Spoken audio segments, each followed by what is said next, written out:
Shalom, saudara yang dikasihi Tuhan. Saya berdoa saudara dalam keadaan baik, sehat, kuat, serta berlimpah dengan ucapan syukur. Firman Tuhan datang kepada kita, berdamai dengan kekuranganmu. Sebelumnya, marilah kita berdoa. Tuhan Yesus yang baik, terima kasih buat hari ini. Kami bersyukur punya Tuhan seperti Engkau. Engkau Tuhan yang sangat-sangat baik. Kasih-Mu berlimpah-limpah atas kehidupan kami. Kalau sebentar kami akan merenungkan kebenaran firman-Mu, urapi kami Tuhan. Berikan kami pengertian, agar kami mengerti firman-Mu, terlebih kami menjadi pelaku firman-Mu. Kami sangat percaya hidup kami pasti diberkati dan menjadi berkat. Di dalam nama Tuhan Yesus kami dengarkan firman-Mu. Haleluya. Amin. Berdamai dengan kekurangan-Mu. Saudara, siapakah orang dalam hidup ini yang tidak punya kekurangan ataupun kelemahan? Baik pendeta, baik gembala, baik penginjil, atau bahkan sampai jemaat Tuhan. Siapakah mereka yang tidak punya kekurangan, yang tidak punya kelemahan? Semuanya tanpa terkecuali, semua punya kekurangan, semua punya kelemahan. Untuk itu perlunya untuk kita berdamai dengan diri sendiri. 1 Yohanes 1 ayat yang ke-9. Jika kita mengakui dosa kita, maka Ia adalah setia dan adil, sehingga Ia akan mengampuni segala dosa kita dan menyucikan kita dari segala kejahatan. Saudara yang dikasihi Tuhan, apakah syarat untuk kemudian kita bisa berdamai dengan kelemahan, kekurangan, bahkan diri kita?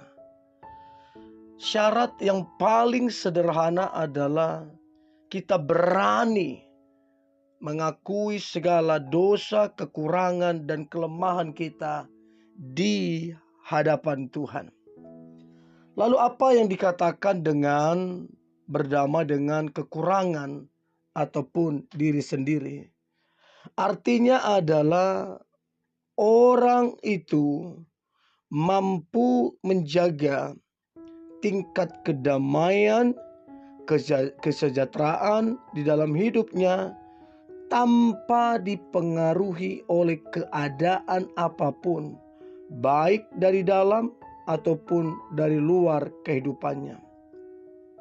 Nah, saudara, perlu beberapa hal kita pelajarin supaya kita bisa berdamai, lalu kemudian kita bisa bersuka cita sebab kita sudah berdamai dengan kekurangan maupun kelemahan kita. Nah, prinsip yang pertama untuk kita mengalami damai sejahtera atau bisa berdamai, maka di kitab Yesaya 57 ayat 51. Yesaya 57 ayat 51, di mana ada kekudusan dan kebenaran, disitulah ada damai sejahtera. Jadi kalau kita mau mengalami damai, kemudian berdamai dengan diri sendiri, maka harus hidup di dalam kekudusan dan kebenaran. Kebenaran seperti apa yang kita percayai? Kebenaran seperti apa yang kita yakini? Apakah kebenaran firman atau kebenaran yang kesannya dibuat-buat, yang sama sekali bertentangan dengan firman? Nah, untuk itu kita harus hidup di dalam kebenaran, karena di sanalah ada kedamaian. Yang kedua, kedamaian atau berdamai untuk diri sendiri sebenarnya hanya ada di dalam diri Tuhan Yesus. Ya. Dan yang ketiga, damai sejahtera tidak akan pernah terjadi jikalau hal baik dan hal jahat tetap bersatu. Artinya harus ada pemisahan yang kita lakukan. Hal-hal yang baik itu kita lakukan. Hal-hal yang jahat itu kita singkirkan. Tidak boleh bersatu. Nah, saudara, kalau saya merenungkan begini, mengapakah ada orang-orang tertentu sangat sulit berdamai dengan kelemahan, kekurangan, ataupun dirinya sendiri? Nah, untuk itu perlu kita belajar. Perlu kita pelajarin. Kejadian 4 ayat ke-6 sampai ke-7 dikatakan begini. Berfirmanlah Tuhan kepada Kain, mengapa hatimu panas dan mukamu muram? Apakah mukamu tidak akan berseri jika engkau berbuat baik? Tetapi jika engkau tidak berbuat baik, dosa sudah mengintip di depan pintu. Ia sangat menggoda engkau, tetapi engkau harus berkuasa.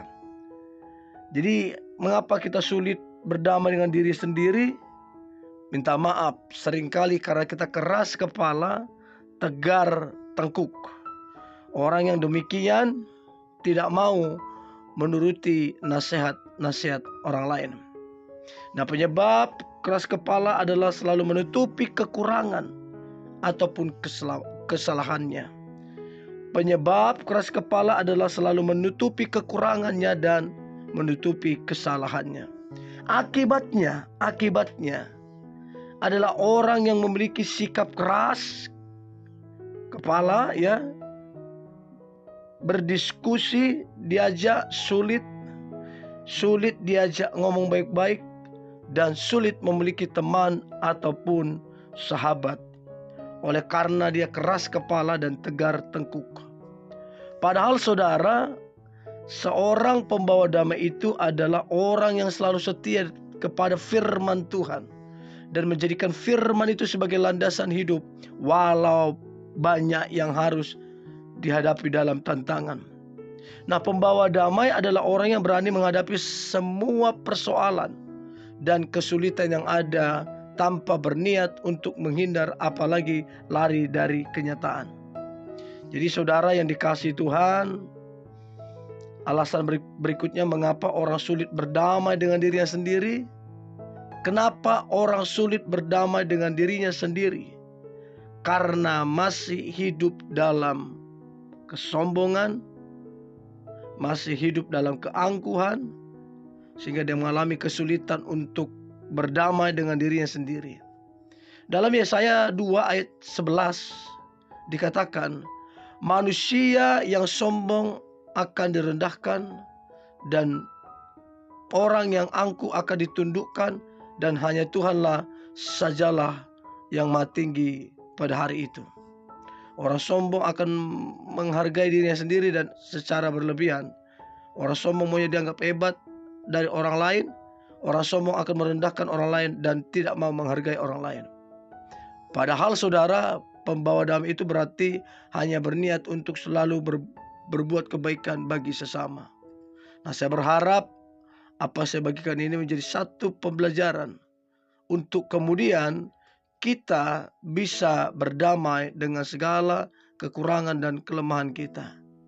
Dan saya berdoa teman-teman semua, berdamailah dengan dirimu sendiri, kasihilah Tuhan, maka engkau akan mengalami kebaikan-kebaikan Tuhan, mujizat-mujizat Tuhan atas dirimu. Ya, jadi tetaplah membawa damai. Nah, untuk itu marilah kita berdoa. Tuhan Yesus, terima kasih buat hari ini.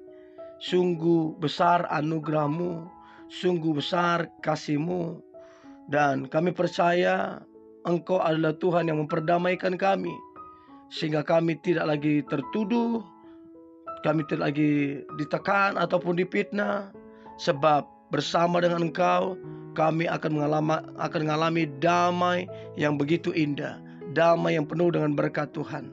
Terima kasih Tuhan Yesus, bagi-Mu segala pujian, segala hormat dan kemuliaan di dalam nama Tuhan Yesus. Kami berdoa dan mengucap syukur. Haleluya. Amin.